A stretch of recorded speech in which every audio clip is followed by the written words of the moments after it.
And notice something profound. Jesus doesn't begin with accusation. He begins with communion.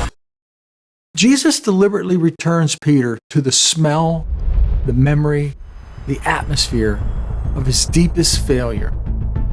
Not to trap him there, but to free him there.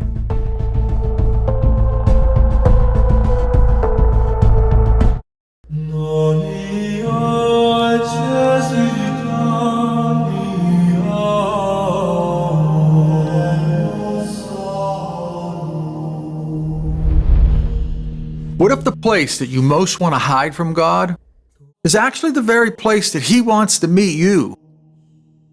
What if your deepest regret was not the end of your calling, but the beginning of a different kind of discipleship? Because in today's gospel, Jesus does something astonishing. He brings Peter back to the very atmosphere of his betrayal, a charcoal fire, not to shame him, and not to humiliate him, but to heal him. And maybe that's the part of mercy that we don't reflect enough on. God doesn't simply erase sin. He transforms the wound itself into a place of restoration. Christ doesn't let Peter run from his darkest memory. He uses the exact fire that witnessed Peter's failure to prepare him for the mission.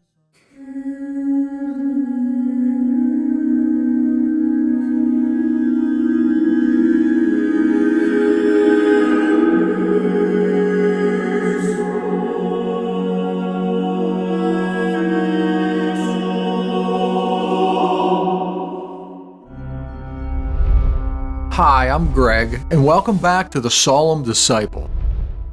The liturgy of the Word for Friday of the 7th week of Easter brings us to a deeply personal and tender encounter between Jesus and Peter. But beneath all three readings runs a quieter question. What happens when a soul becomes so transformed by Christ that fear no longer has the final word? In the first reading, Festus stands before King Agrippa, trying to explain St. Paul's imprisonment. And you could almost hear the confusion in his voice. Paul's entire life now revolves around what the world considers impossible. As Governor Festus says, a certain Jesus who had died, but whom Paul asserted to be alive. And that detail matters. The Roman Empire could understand politics. It knew and understood power and ambition, but it could not understand a man willing to endure chains and suffering because he believed someone had conquered death itself. You see, Paul had become unintelligible to the world because the resurrection had become more real to him than his own self-preservation. And then the psalm enters almost like an answer to the deeper question underneath all of this. How does a human being become that fearless? As far as the east is from the west, so far as He put our transgressions from us. The Christian life is not built upon pretending we never fail. It's built upon learning that God's mercy is greater than the worst thing that we have done. And that brings us directly to Peter. The gospel returns us to the shore of Galilee, morning light, bread and fish prepared by Christ Himself, a charcoal fire burning quietly beside the sea. And there sits a man who once swore that he would die for Jesus, but instead denied Him 3 times in the darkness. There's something extraordinary hidden here. In the New Testament, this specific charcoal fire appears only twice. First in the courtyard of betrayal, and now here on the beach with the risen Christ. Jesus deliberately returns Peter to the smell, the memory, the atmosphere of his deepest failure. Not to trap him there, but to free him there.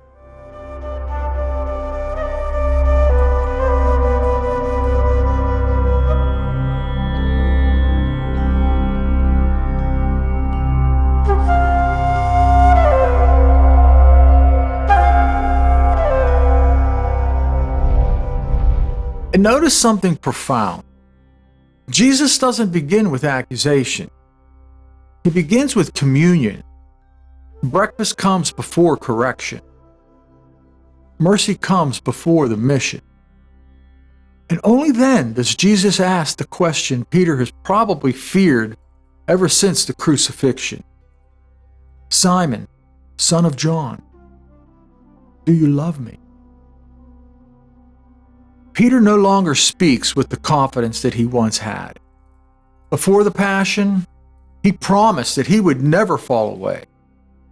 Now, he answers more cautiously, more honestly, almost wounded by his own memory. In the Greek text, Jesus asked Peter for agape, a total sacrificial love. But Peter responds with phileo, a sincere but humbler love of friendship. And then something beautiful happens. By the third question, Jesus lowers his own wording to meet Peter exactly where he is. Christ meets Peter inside his weakness, without leaving him there. Let's listen to the full passage now from John's Gospel. Put this all in context.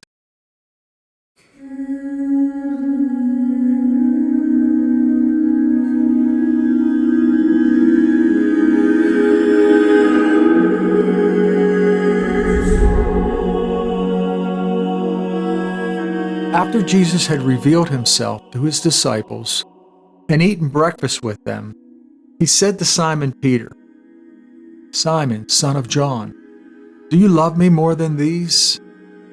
Simon Peter answered him, "Yes, Lord, you know that I love you." Jesus said to him, "Feed my lambs." Then he said to Simon Peter a second time, "Simon, son of John, do you love me?" Simon Peter answered him, "Yes, Lord, you know that I love you." He said to him, "Tend my sheep." He said to him the third time, "Simon, son of John, do you love me?" Peter was distressed that he had said to him a third time, "Do you love me?" And he said to him, "Lord, you know everything. You know that I love you." Jesus said to him, "Feed my sheep. Amen, amen, I say to you, when you were younger, you used to dress yourself and go where you wanted. But when you grow old, you will stretch out your hands, and someone else will dress you and lead you where you do not want to go." He said this signifying by what kind of death he would glorify God. And when he had said this, he said to him, "Follow me."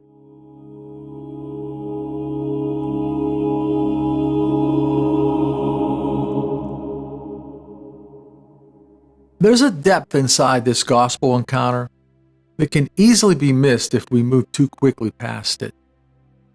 3 times Peter denied Christ beside a charcoal fire. And now, 3 times Jesus invites Peter to profess his love beside another charcoal fire. This is not accidental. Many of us want forgiveness without revisiting the wound. We want healing without vulnerability. We want restoration without remembrance. But Jesus often heals by entering the memory we wanted to bury, not to reopen shame, but to remove its power.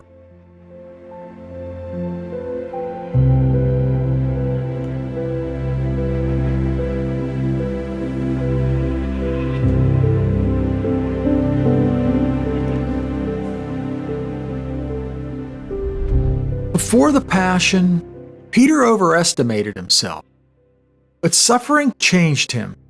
Failure stripped away the illusion of spiritual strength. And strangely enough, that humility became the beginning of wisdom, because Peter was finally speaking honestly. And this is where the gospel becomes deeply consoling for ordinary disciples like us. Jesus doesn't wait for Peter to become perfect before entrusting him with responsibility. He meets him where he is, not where pride imagined that he was, not where shame tells him that he can never go, but where he actually is. And then Jesus says something astonishing. Feed my lambs, tend my sheep, feed my sheep. The same man who once fled in fear is now entrusted with caring for Christ's flock. See, it's not so much that he was just given 3 opportunities to make up for the 3 denials. It's what was actually said. He's giving him the responsibility with caring for his flock. Peter's failure did not cancel his own mission, but it did transform the kind of shepherd that he would now become. Because Peter knows weakness. Now Peter knows dependence. Now Peter knows what it feels like to fall apart and still be loved. And perhaps that is precisely why Christ entrusts him with souls. There's another angle to this gospel that often goes unnoticed.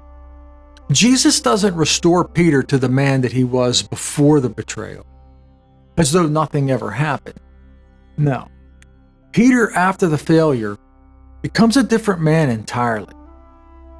More humble, more honest, less impulsive and self-reliant. And maybe some of us need to hear that today. We spend so much energy mourning who we used to be that we fail to notice what God may be forming through the ashes of disappointment. I mean, some wounds become openings through which grace enters more deeply. Some regrets become the birthplace of compassion. And some failures destroy our pride so that love, true love, can finally become real. And then Jesus says something sobering to Peter. When you grow old, you will stretch out your hands. See, Christ was revealing that Peter would one day glorify God through martyrdom. The man who once denied Christ beside a fire would eventually ask to be crucified upside down, believing himself unworthy to die in the same manner as his Lord. The same Peter who once fled from suffering would one day embrace the cross. And that is the miracle of today's gospel. Not only that Peter was forgiven, but that grace slowly transformed him into the very kind of man that he once lacked the courage to become. Jesus closes this encounter by repeating the same 2 words he spoke to Peter years earlier beside another shoreline. Follow me. The first time was a call to fish. This time, it is a call to surrender everything.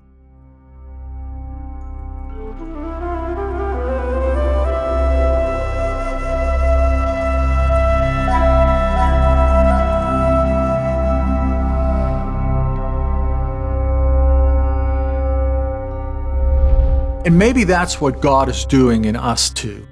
Slowly, quietly, and painfully sometimes.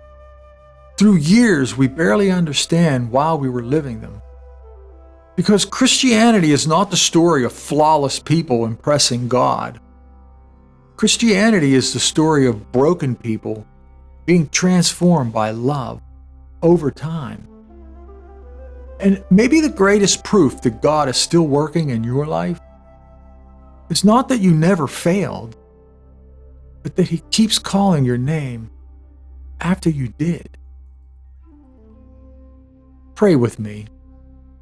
Dear Lord God, we love you, we praise you, we worship you, and we adore you. And we glorify your name, Lord. Thank you for remaining faithful to us, even when our own hearts feel unstable and ashamed.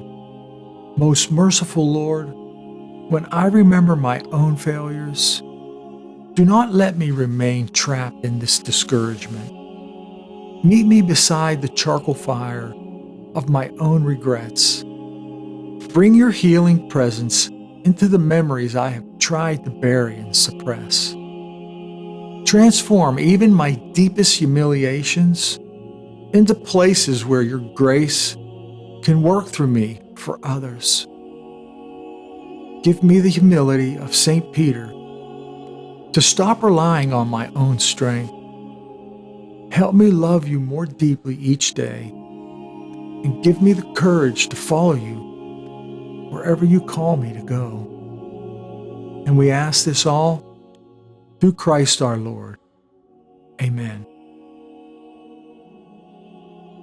And perhaps somewhere in the deep hidden spaces of your own history, Christ is standing beside your charcoal fire right now, looking directly into your heart and asking the very same question. Do you love me?